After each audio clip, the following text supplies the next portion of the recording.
കുറച്ച് ദിവസം മുന്നേ നമ്മൾ ഫാമിലി എല്ലാവരും കൂടിയിട്ട് കൂർഗിൽ ടൂർ പോയ കാര്യം ഞാൻ വീഡിയോ ചെയ്തിട്ടുണ്ടായിരുന്നു. അന്ന് ഞാൻ പോയ സ്ഥലത്തു നിന്നും കുറേ കാര്യങ്ങളൊക്കെ പെറുക്കിയിട്ട് വന്നിട്ടുണ്ടായിരുന്നേ. അത് വെച്ചിട്ടാണ് നമ്മുടെ ഇന്നത്തെ കിടുക്കാനായിട്ടുള്ള വർക്ക്. അപ്പോൾ അതാ ഇതൊരു മുളയുടെ ആ ഒരു പാള പോലത്തെ ഒരു ഐറ്റം ആണ്. ഇതിനെന്നാ ശരിക്കും പേര് പറയാമെന്ന് എനിക്കറിയില്ല. അറിയുന്ന കൂട്ടുകാരുണ്ടെങ്കിൽ ഒന്ന് കമന്റ് ചെയ്യണേ. കട്ടിയുള്ള ഒരു ഐറ്റം ആട്ടോ.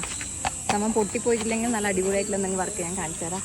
അപ്പോൾ നോട്ട് ദ പോയിന്റ്, പൊട്ടിപ്പോയിട്ടില്ലെങ്കിൽ അടിപൊളിയായിട്ടുള്ള വർക്ക് കാണിച്ചു തരാമെന്നാണ് ഞാൻ പറഞ്ഞത്. ഈ ഒരു കാവടി തുള്ളി പോകുന്നത് കാണുമ്പോൾ തന്നെ നിങ്ങൾക്ക് മനസ്സിലായോ സംഭവം പൊട്ടി പാളീസ് ആയിട്ടുണ്ട്. സംഭവം ഞാൻ കൂർഗിന്നേ കണ്ണൂർ വരെ എത്തിച്ചതാണ്. ഇത്രയും ദൂരത്തിനെ കൊണ്ടുവന്നതുകൊണ്ട് തന്നെ ചുമ്മാ കളയാനും തോന്നില്ല. എന്തെങ്കിലുമൊക്കെ ആക്കി വെച്ചാൽ നമുക്കതൊരു മെമ്മറബിൾ ആയിട്ടുള്ള സംഭവം തന്നെയായിരിക്കും, ടൂർ പോയതിന്റെ ഒരു ഓർമ്മ. പിന്നെ കയ്യിൽ കിട്ടിയ ആക്രി സാധനങ്ങളൊക്കെ എടുത്ത് നമ്മൾ പരിപാടി തുടങ്ങിയിട്ടുണ്ട്. അതിനെ കുറച്ച് പേപ്പർ സ്റ്റിക്കാണ് ഉണ്ടാക്കിയെടുത്തത്. അതിനുശേഷം അതിന് ഗ്രീൻ കളർ കൊടുത്തു. കൊണ്ടുവന്നിട്ടുള്ള മെയിൻ ആയിട്ടുള്ള താരം എന്താ ഇതുപോലെയൊക്കെ ഒന്ന് കട്ട് ചെയ്തെടുത്തു. പിന്നെ പല്ലിന്റെ വേദന എന്തുണ്ടെന്ന് ചോദിക്കുന്നവരോട് കുറവുണ്ട് കേട്ടോ.